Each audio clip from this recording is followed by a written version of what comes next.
Have you all here on Zoom for our first lecture of SKIZZENWERK SYMBIOSE.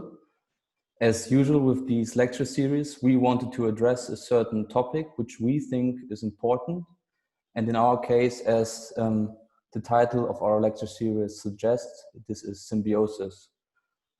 Symbiosis literally just means living together. But of course, we also associate it with nature, such as on our posters, bees and flowers.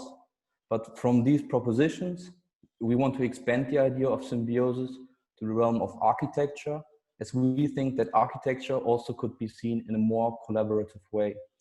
Considering today's complex global questions related to the Anthropocene, the digital sphere, and the understanding of subjects and objects in space, architecture is rarely produced by one genius architect, but relies on a network of actors that shape our built environment. What roles are there? How do they respond to each other? How do these different entities inform themselves and benefit from each other? Where does design begin and where does it stop? How could we understand that system of intricate relations and make it beneficial for a common good? We are not expecting clear answers to these questions, but we hope to trigger a discussion to broaden our understanding of what architecture can be. So we invited 4 guests who we think are fitting and gave them the topic to link it to their work. The first guest tonight is Jesper Henriksson of the architectural studio Hesselbrand. The office was founded by Martin Brandsdal, Casselbrant, and Jesper in 2014. They work in a variety of projects that range in scale from installation as seen in the Venice Biennale 2016 as part of the British Pavilion, corporate interiors as for fashion brand, I think it's called Alex, and more recently renovation projects, and I think there will be much more to come. Jesper will probably tell us about. All of their work has a common theme as they deal with contemporary forms of living. Quoting, "It is the essential action of proposing, organizing, and representing of how we can live together," quote end. We think this confirms how matching the theme of symbiosis is in relation to understanding. Before we start now, we would like to thank everyone that made it possible to organize SKIZZENWERK. This includes the KIT, the Faculty of Architecture, especially Judith Dreh, Nina Dürr und Metzger, the Architektenkammer Baden-Württemberg, the Stoh-Stiftung, the Landesbank Baden-Württemberg, the Fachschaft, and Vincent Ruffra for the graphic design. I personally also would like to thank the whole SKIZZENWERK team and of course our guest tonight, Jesper. Thank you very much. And now I guess we can start, Jesper, and the screen is yours. Right. Thank you very much. You can all see my screen now, right? Yes. Okay. Well, yeah. Well, hello, everyone. And thank you very much for inviting me to give this lecture. As you heard, my name is Jesper Henriksson, and I'm one of the co-founders of Hesselbrand. I'm of course very sad that I couldn't be there with you in person, but at the same time I'm very happy to invite you into my little study here in London, which has during this time come to replace our London studio. I think as architects, what we've seen really during this pandemic is this kind of dramatic change of the home as we know it. When the city has been locked down, the home has now really been forced to absorb pretty much every aspect of our lives. And this disappearance between private and public life puts a lot of pressure on the architecture of the home. It's of course nothing new. It's something that has been going on for a very long time, but this time has really exposed this condition. To work with this balance and to try to figure out this relationship is something that has always been central to our practice.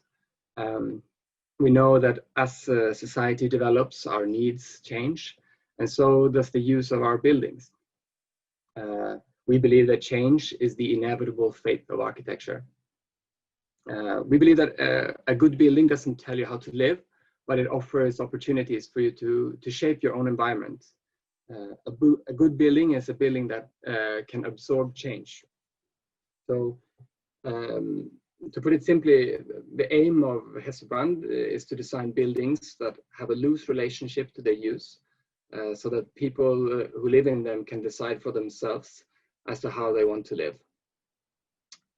To do this, we have, over a long period of time, developed a way of designing, and I'm going to show you some of these methods and how they manifest themselves in our architecture projects. Just to begin with, we believe that architecture is the question of how space is made. It's funny enough, the answer is quite simple, because we believe that there is only two ways.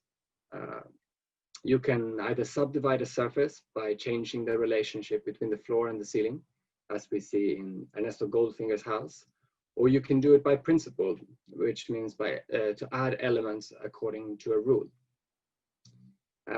By looking at the world through these two methods, what we have developed is a model for not only how to read space, but to use design as a way to study the way space impacts our everyday experience.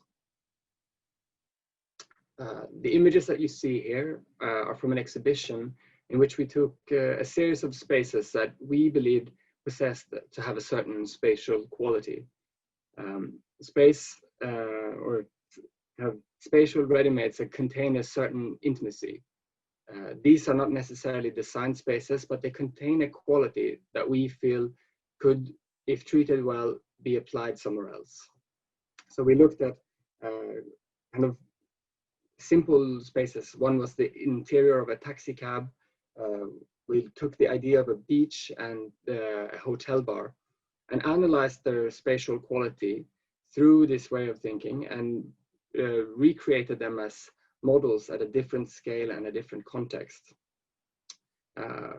Here we use abstraction as a means to reduce the information in order to make it very clear, and in a very controlled way build up the space using these two methodologies. This way of researching through design is something that's central to our work, and we build a lot of big models.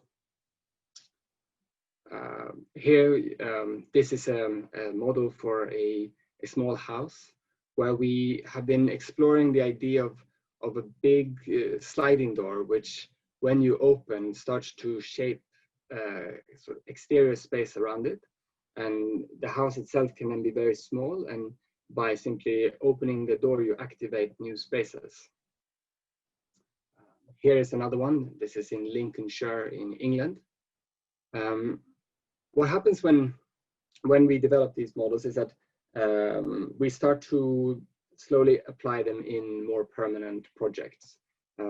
We do a lot of work in housing, and here we can see it sort of slowly how these projects develop, and this is part of a house in East London.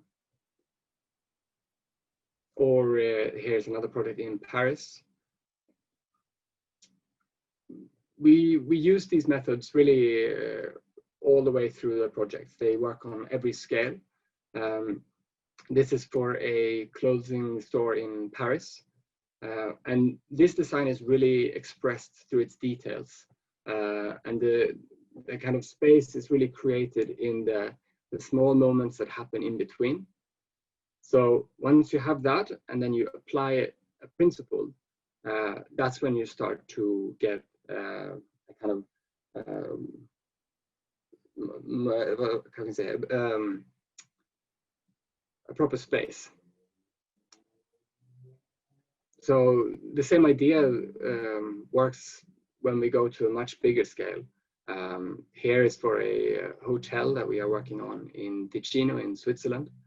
You can see in the massing model how the stepping of the ground forms platforms which have different purposes, and the columns which surround the buildings create an interrelationship between the volumes, but also creates these kind of outdoor rooms. Here you can see in the corner you see the floor plan and how rooms really are not necessarily defined by inside and outside, but can really overlap and create a lot of interesting moments in between. So that's a kind of brief introduction as to how we work as a practice. What I'm going to do now is to show you in a little bit more detail a set of projects to show you how we work a little bit closer.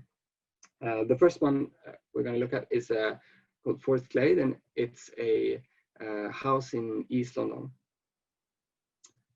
It is a refurbishment of an English terraced house, and it's part of a project of 3 houses that we have been working on simultaneously. As you can see in the existing floor plan on the left, the house consists of a sequence of rooms, all of which are connected by a corridor. This is a very typical plan that you find in houses here in the UK. And the problem that looking at this, the problem that we found was that every room here is a dead end. And it's very common that the rooms become, as a result, very monofunctional, and quite often they get hijacked by the objects that are placed within them. So the challenge that we tried to do was to rethink this typology through its internal circulation. So by altering the plan so that the rooms were connected directly, instead of relying on the use of a corridor. So the design is really manifested through a set of insertions of new openings and separation, which together rearranges the kind of DNA of the house. On the ground floor, we added an extension to the side in order to make for this new passage, which you can see at the top of the plan. So it creates a new link between the front room and the back room, which is facing the garden. Here you can see the new room facing the street. And when you turn around, you get the view through the new passage. With this introduction, there are now multiple ways of moving through the house. And it's sort of as if the rooms begin to communicate with each other. When you walk through, you pass through all these different atmospheres. And something happens when you do this, is that the rooms themselves become much more characteristic. It's almost as if they get released, and as a result, they also become much more flexible, and you can sort of interpret how to use them in more ways. Another really good benefit of this is that through this connection, the rooms allow for a different way of being together within the house, which is the sort of being together and apart at the same time. One person can be in one room and the other in the next, and you can still have a kind of a sense of connection, although you don't have to necessarily be doing the same thing. If we pass through the room, we can see the view looking down into the extension. Here is what you see is the new added part of the building. And when you work on projects like this, you never really start from scratch. So every project has to, in one way or another, take a stance on if we're going to protect, replace, or extend the existing. In this project, we were dealing with a lot of different constraints. So we had to be very flexible in our approach and make sure that we could make the most of everything that was sort of already there on the site. In general, we try to reuse as much as possible. So in this case, for example, the bricks left from the demolition were reintegrated into the new extension, and the block work that were left from constructing the new wall were turned into a new kitchen. The structural steel, which stands where the old load-bearing wall used to be, left are left exposed and treated in such a way that they create kind of a visual link to the old building. And there's something interesting happening when this element meets the cornice, that the structure, which is normally hidden away, takes on a very strong and ornamental character. And this gives the room a very different character. And you can really feel this dialectic between what used to be there and what we have added. Towards the very back of the room there, we added this steel window, which connects the room to the exterior. We also added a small pergola, which added another room to this new passageway. And it's very interesting when you stand in this space and you can look through the entire house and see into the park on the other side. Here is one of the bathrooms.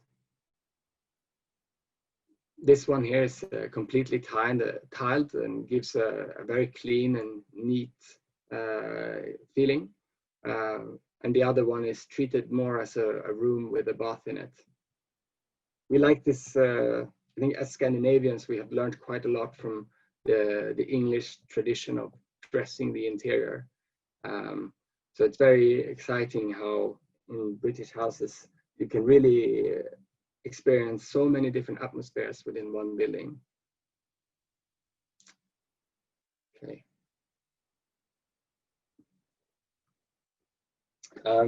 The next project we're going to go to is in Italy. We're going to go to a hotel called Villa Lena in Tuscany. This is a place that we have been working on for a long time. It's an art foundation and a hotel. It's located in a part of Tuscany, south of Florence, which is it's very rough. The Italians call it the Tuscany of the grandparents because it's largely empty in comparison to other parts of Tuscany. It's an incredible place. The colors here are like nowhere else. What you see here is the estate. You can see the main villa at the back and the agricultural buildings that surrounds it. It used to be a family house, but in the 2000s, it was reopened as an art foundation and hotel. And we are now working with them to slowly and very carefully adapt these buildings for a kind of new purpose. And the project I'm going to show you now is the building on the right. It's called Fatria, and it used to be a stables, which we then have converted. The problem that you realize immediately when you enter into a building like this is that any relationship to the landscape disappears. When you're outside, you see these incredible hills, and then you step inside and it's completely dark. This building lacked almost any connection to the outside, and the rooms were very closed off and very, very isolated. So in a way similar to the previous project, the design here was almost more about erasing or opening up as opposed to adding. So what we did was a kind of strategic plan of where we wanted to open the building in order to let the outside in. We basically stripped back the walls, the ceilings, and the floor, and they made very distinct openings into the facade. And what happened was that we started to get this kind of very interesting layering of spaces where light was brought from the very back of the building into the other rooms, and you started to get a very different experience when you were in this building. We created these large openings that now sort of connected all of the previously isolated rooms, and you started to see the full stretch of the building. And what it results in is a plan that has very clearly defined rooms, but doesn't really have kind of articulated form of circulation. So you move around in this floor plan very, very easily. Every room benefits from the neighboring one. So it's a completely different experience. And here you can see the final work. Here you can see the very dramatic light that that sort of enters in from the side. Here's the central hall that we opened up with a big stair, and we added these new windows to really face the garden. We also added a new typology. We took there was an extension to the building which we partly demolished, and we added a new type of building which is an impluvium. It's a rain pavilion. It's a building with an inverted roof with a hole in it. So you have a very interesting space where you can sit when it rains. In addition to that, what we did in the facade was to give the building a bit more clear sense of direction. So one of the things we added was this new entrance. So before we started working, the building didn't really have a main facade. So by adding this, we could then shift the focus of the building so that it was facing the villa, which gave kind of a much more, on a more sort of planning level for how the estate works, sort of drew the attention in towards the middle, and it has created a much nicer space in between. Here you can see the impluvium, which is sort of inserted between an extension and the existing building. And this gives a bit more diversity in the facade, and it creates this kind of sequence of different elements. Here you can see the floor plan. So this is one floor up where we added hotel rooms. This, the strategy for this part was very similar to what we did downstairs. The aim was really to bring in the outside and create rooms where you could really experience this incredible view. We developed a plan for a hotel room, which is slightly different from what you usually get, because normally you never get a view from the bathroom. But we shifted it around so that first of all, you would get daylight into the bathroom, but it would also create a different relationship to how the bathroom connects to the rest of the room.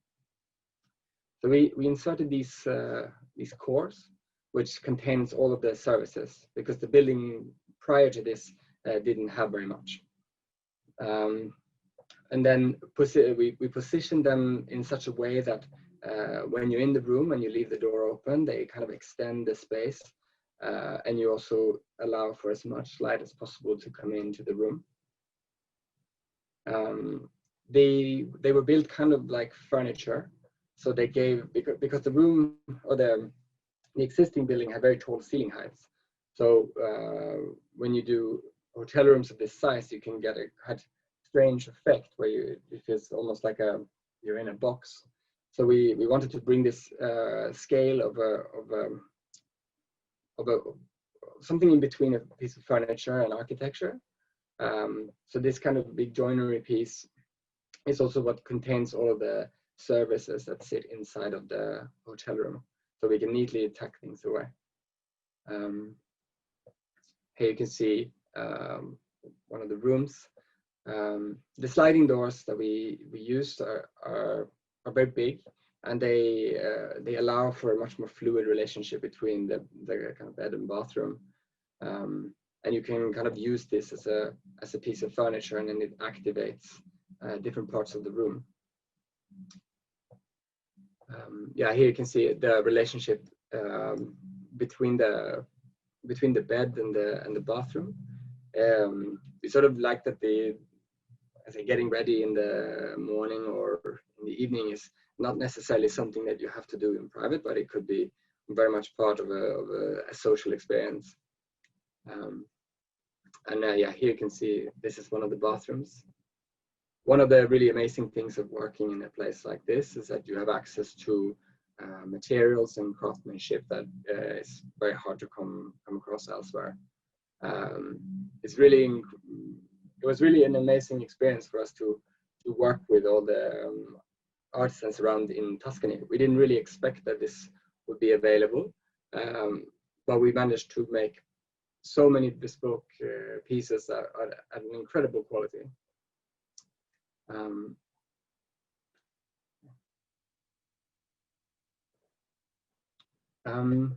Okay, so the next project I'm going to show you is it's a much smaller building, and it's in a much colder place. It's a vacation home in Norway. It's called Hesselbrand. The site here is really in the middle of nowhere. This photograph here is from the site right before we started construction.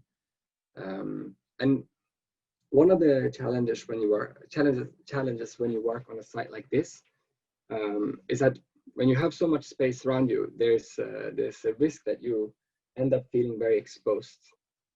So to avoid this, we wanted to create a layer around the building, a kind of layer of intimacy, not just inside, but also around the building. It's something, this kind of condition is something that you often see in small villages where the houses are built very, very closely together. And what you get as a result are these kind of outdoor rooms. So here you can see the floor plan. We kind of planned the house almost like a village of buildings. The house that the main house is consisting of 3 buildings, which are connected by this core in the center, which holds all the service and technical parts. And rather than hiding this part of the building away, we really try to use it as a spatial device in order to create more room in between a lot more space in between the rooms of the house. Here you can see it from the outside. And what this distance allowed us to do was to control the relationship to the outside in a very different way. So what you get is a building that doesn't have so much of a clear front and back, but instead it's kind of a building that has many different faces, which sees different things, and when you walk around it, views come in and out. One important question for us was how to open the walls of the building, because here, of course, we wanted to create a different type of experience of the landscape compared to the one where you when you are just walking on the outside. We feel that sometimes panorama windows can actually have a very opposite effect, and they can make rooms feel really small. So here we designed the windows in a way to create the kind of middle ground between the inside and the outside. Here's another view of the rooms, and as you can see, it's a very kind of complex house in the sense that there are a lot of different situations going on. So in a way similar to the project in Paris, what creates a coherence and a kind of unified expression is really in the materials and the details.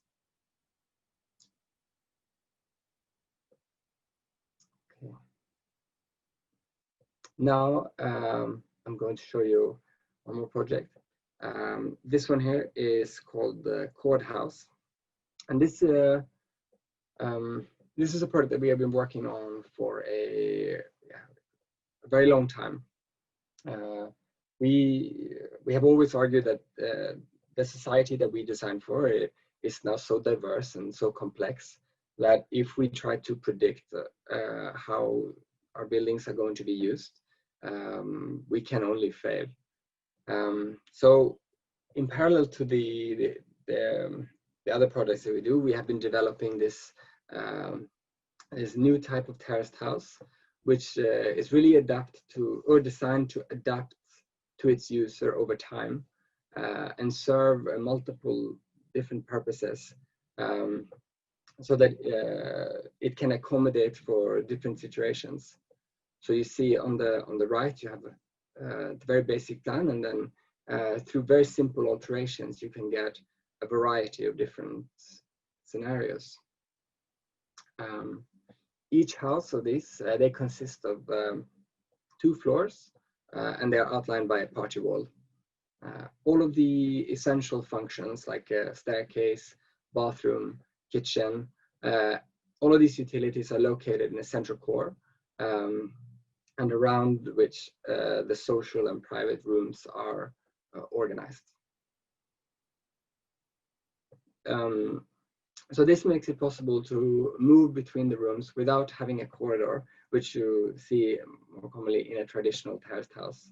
The ground floor is divided into a semi-public space towards the front, and then it has a more private space towards the rear.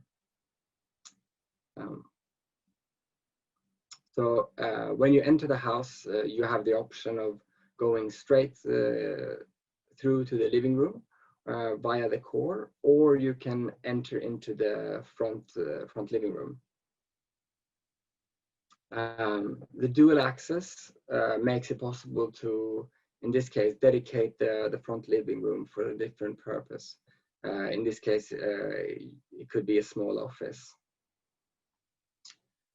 And here we are looking from the other room, from the rear room, looking back through the kitchen, which forms the kind of link between the 2 rooms, but it can easily be closed off if needed. If you go up on the 1st floor, the staircase lands in a 3rd living room. So we pushed the landing to be actually a room, which is what connects the bathrooms and the bedrooms. So this is a much more private space, but it's large enough to have a kind of social purpose. And the plan is designed in such a way that depending on how many bedrooms the house needs, this 3rd living room can be extended either towards the rear or the front facade and provide a view towards the street or towards the garden. So ultimately, this plan layout makes the house open-ended and equally suited for a single family, a flat share, a live and work situation, or a multi-generational living. You see 4 row houses come together in order to form a single building, and they have shared spaces to each side. The building then sits on a plinth, which creates a small private garden around it. Here you can see the building from the street. So rather than what we wanted to do, because of course the interior of the building has an incredible flexibility, and we are really imagining this as something that can be used in a completely unpredictable way. In contrast to that, on the exterior, we wanted to give a much more unified expression, where it's kind of difficult to say where one unit begins and another ends, so that you can get this kind of larger whole and a building that has a little bit more of a scale. So to summarize, I think, while the plan allows residents to really personalize the house on the interior, the facade is really an expression of a unified building where people have come together and agreed to certain things. And yeah, thank you very much.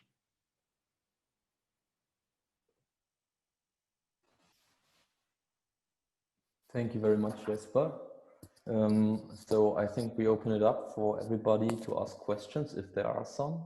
I at least have one. So if people have questions, they can just write it in the chat. But otherwise, I would start. When I see your projects, it's right now a lot comes from the interior of the projects, so the furniture becomes quite important. What you choose, what it is, for the rooms to be configured.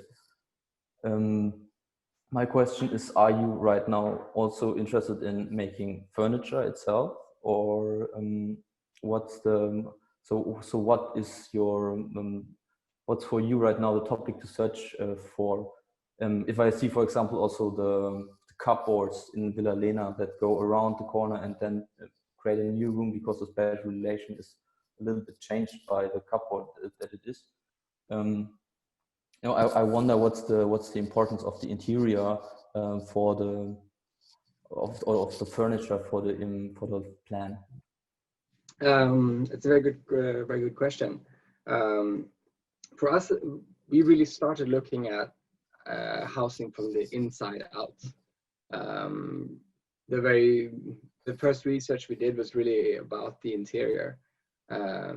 So for us, we have never really made the separation between interior design and architecture. It's always we've always thought of it as one thing. We have designed furniture, but they have mainly been for exhibitions and for these kind of stores. But it is super interesting.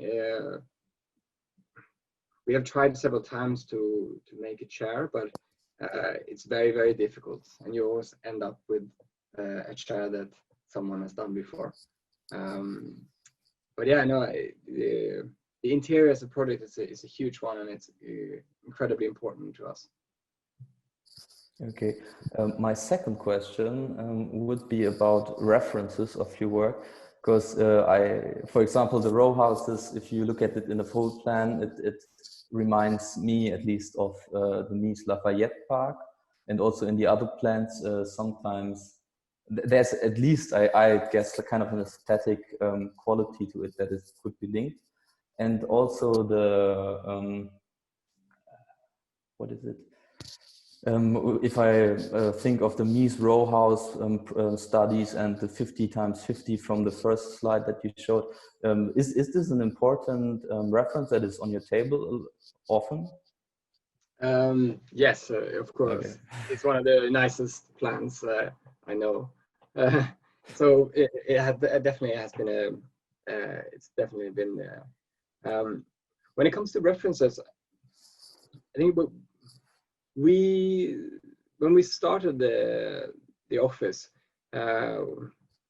we kind of came from an education and a school of thought where references were incredibly heavy. You couldn't sort of propose anything without having a very thick research document, and we kind of felt that you could read architecture through the history of it, but we wanted to understand the value of these things on a more kind of face value, a kind of one-to-one experience. So that's partly why we started to do all these models. So we looked at things that we really liked. Some of them were, you know, very famous projects, and other things were quite banal or completely random, and then just broke them down into a way of talking about it that was not in any way charged or difficult. So just to build a way of discussing architecture as a team. So yeah, and we continue to do this, and we look at a lot of architecture in the office and discuss it, and we kind of create a sort of collective understanding of what it is that we think is of quality. Okay. Are there any other questions from the audience? Otherwise, I have another one. All right. Which is connected to, I mean, your very young office. You were founded in 2014. I think you were still studying or just finishing your studies at the AA. That's right. Right. Okay. Yeah.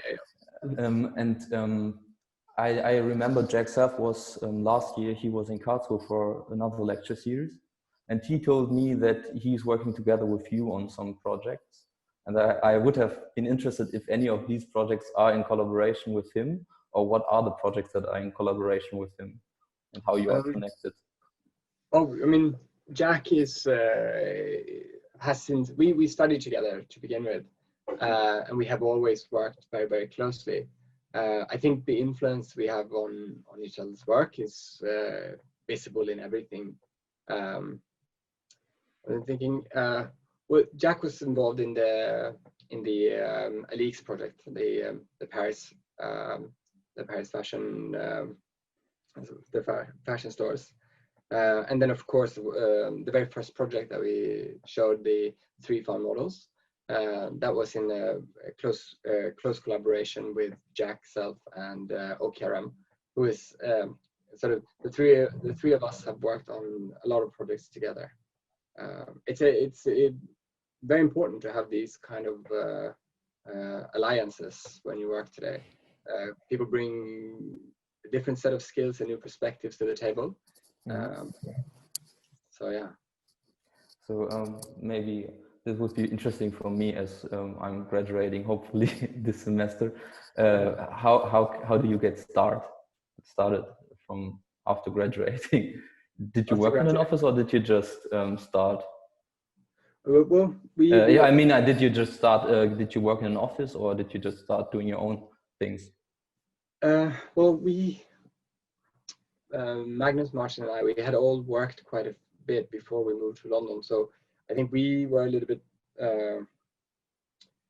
we were quite ready already when we came to London. And in the beginning, it was more of a coincidence that we got these projects, and then we had these conversations, and we started to kind of toy around with the idea of setting up a practice. But I think the best way to start is just to find a project and do it. The more, I mean, we had no idea what we were getting into when we started, and if we would have, we probably would have not done it. So I think it's good to just start when you want to, and figure out the rest as you go. Okay, thank you. So, any other questions? I mean, there must be some. There are so many people in here. Or maybe that's frightening at the same time.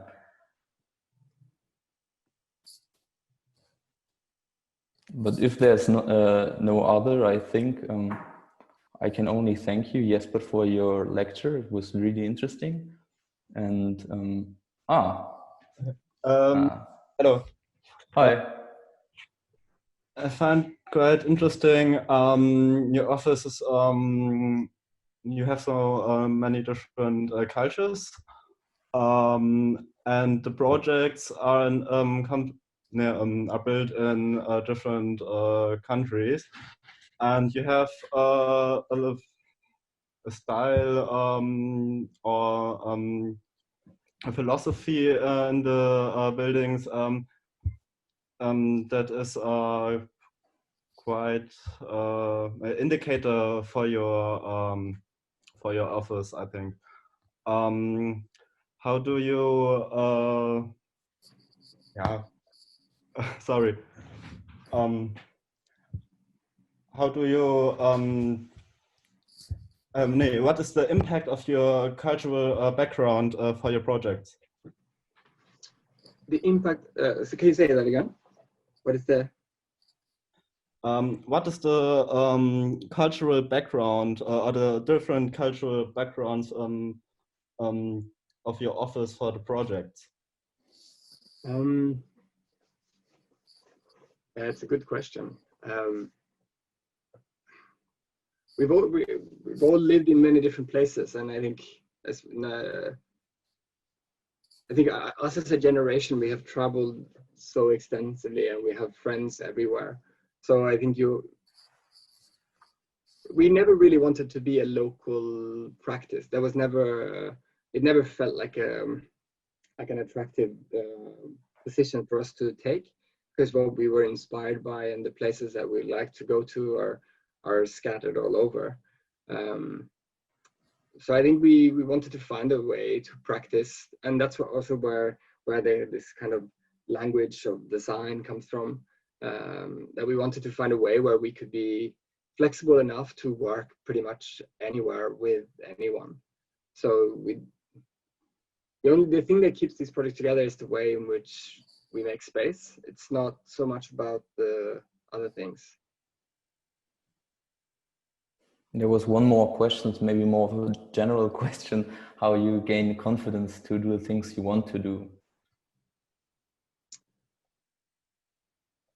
You have good partners. Okay.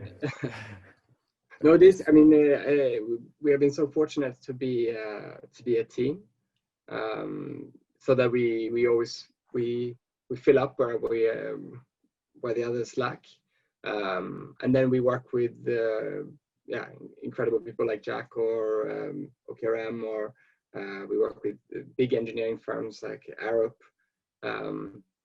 So I don't know. There's a weird sensation in architecture that everything is so difficult. At the end of the day, it's just architecture. It's people have been doing this forever. So it's a bit annoying sometimes how difficult it is to get something done. I think we have just kind of we feel that we trust what we do, and we don't know everything, but we can figure it out, and we know where to go to find information if we don't have it. Then maybe another question from my side. If you could choose something, what you could build, because right now it seems that you have kind of private clients that have money, and if you could choose it yourself, if you would have like the dream architecture project, what would it be? The dream architecture. Well, I mean, sounds silly, but the projects we have now is kind of exactly what I want to be doing. Okay. I mean, we get to work in Italy. It's an amazing experience. We now get to work in Switzerland. I think there's not just one project that is like the thing that's going to make it or break it. It's sort of a journey of figuring out, kind of re-articulating what the question is and what we want to achieve, and then applying it to different contexts and see if it works or not. So I think this could be linked to the next question, which is in the chat right now. In a way, yeah. But I mean, if you could be like a proactive developer, I mean, then if you would be in that role, not in the more reactive, contextualized situation. Right.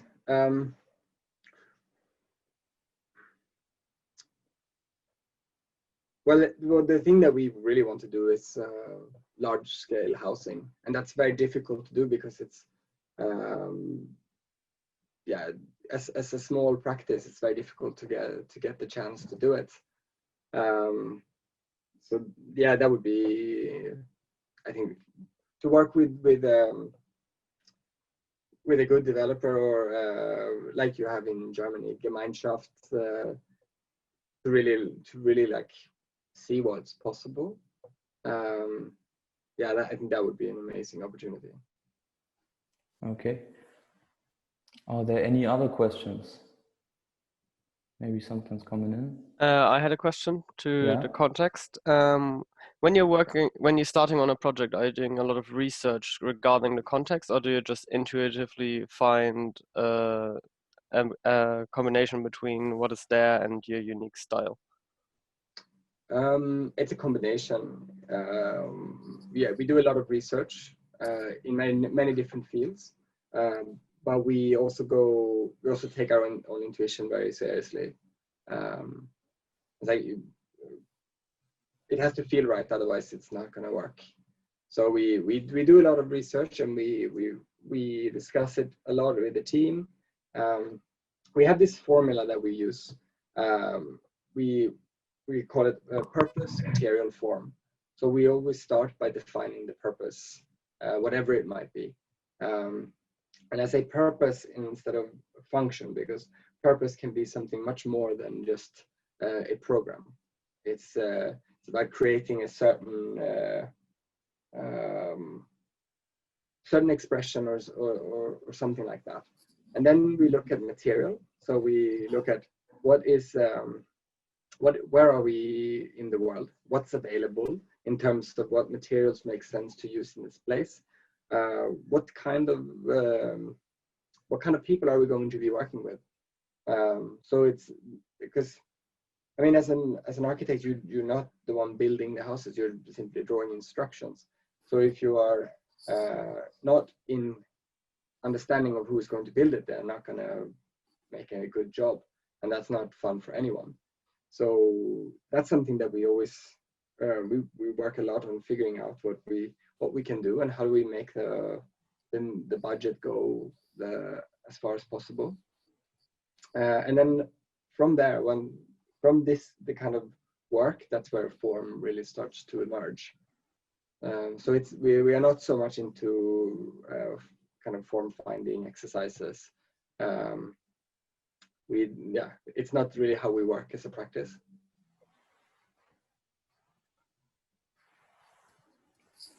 Okay, any other questions? So if not, then I want to thank you, Jesper, for your time and for your lecture.